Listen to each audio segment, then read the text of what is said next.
Every day, millions of people swipe left and right, hoping to find someone. But for some women, that one match didn't lead to love. It led to fear, to danger, to trauma that still haunts them.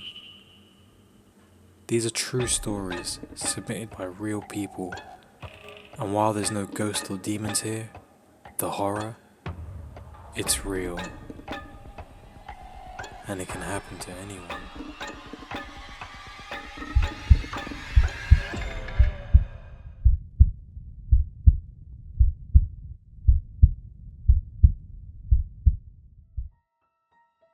Kayla was 25. She lived in Portland and had just gotten out of a 3-year relationship.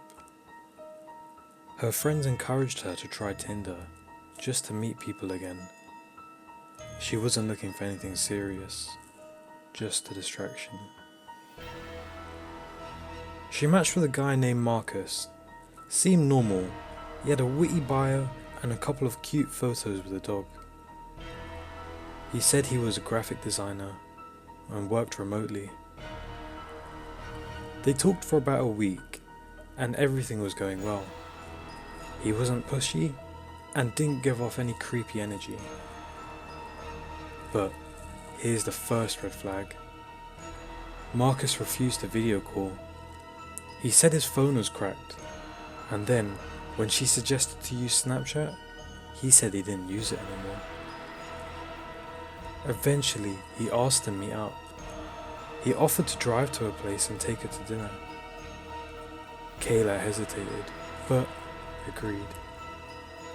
She sent her location to a friend, just in case, and got dressed.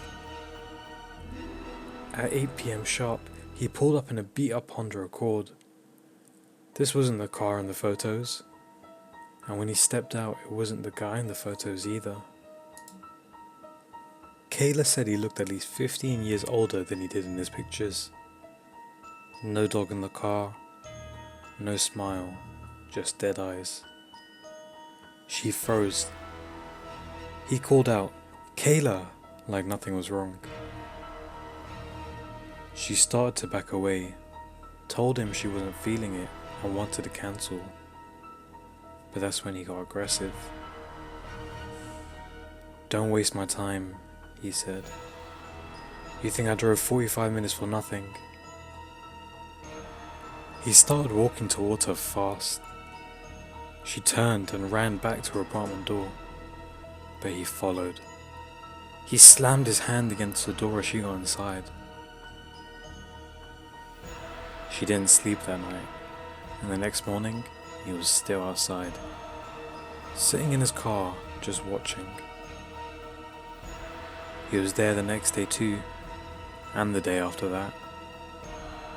She called the police, but there was nothing they could do, because he technically hadn't broken a law. Eventually she had to move. And here's the part that sticks with her, and it sticks with me too. She later reverse searched his photos. The real Marcus? His photos were taken from a guy's LinkedIn profile. The man she matched never existed. But the man who stalked her, he was real. And he's still out there.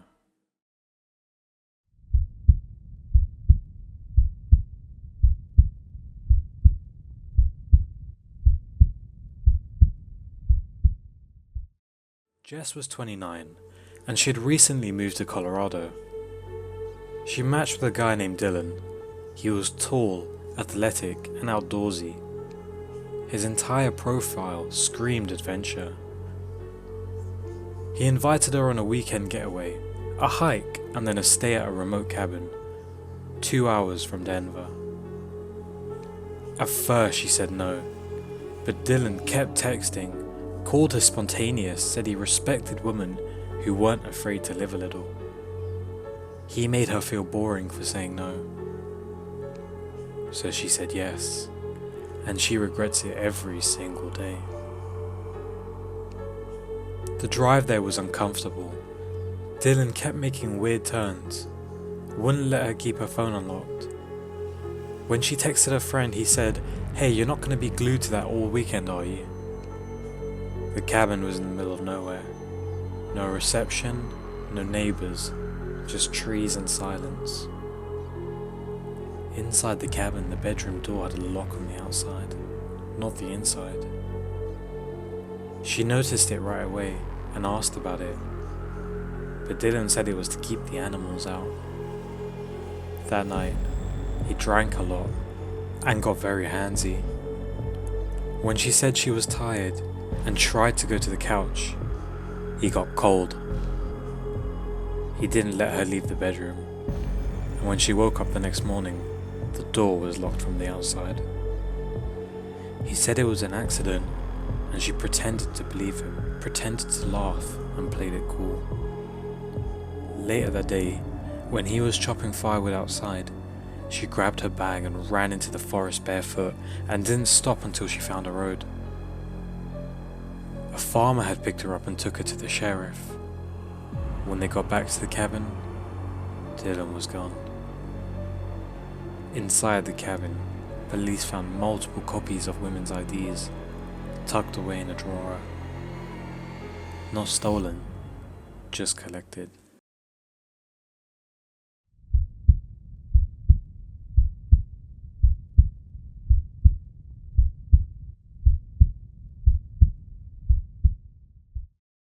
Melissa had just turned 31.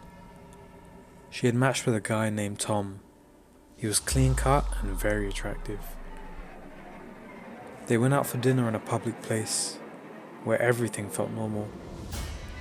He was polite, charming, not clingy, and he waited a week before asking to see her again. But this time he suggested they hang out at his place.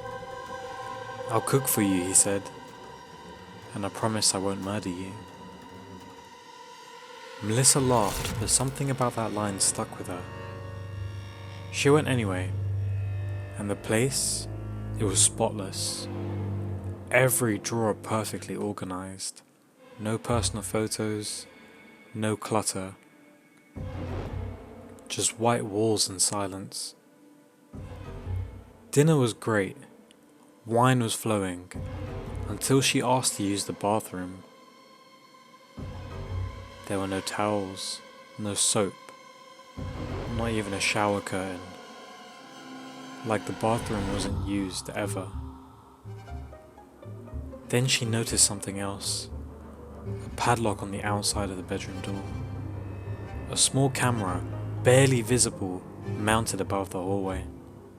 She got a sick feeling. Told him she felt unwell and needed to go. Tom insisted she stay. Tried to take her bag, and when she grabbed it back and said she was leaving, he stood in front of the door. "You're not ready to leave," he said, calm, almost disappointed. She pushed past him and ran, and called the police the moment she got a reception. The apartment was a short-term rental. Tom's real name wasn't Tom, and the plates on his car were stolen. Sometimes we look for connection. We swipe, we match, we meet. But some faces hide more than just red flags. They hide intentions far worse. So next time you get the match that feels a little too perfect, ask yourself, is it really worth the risk?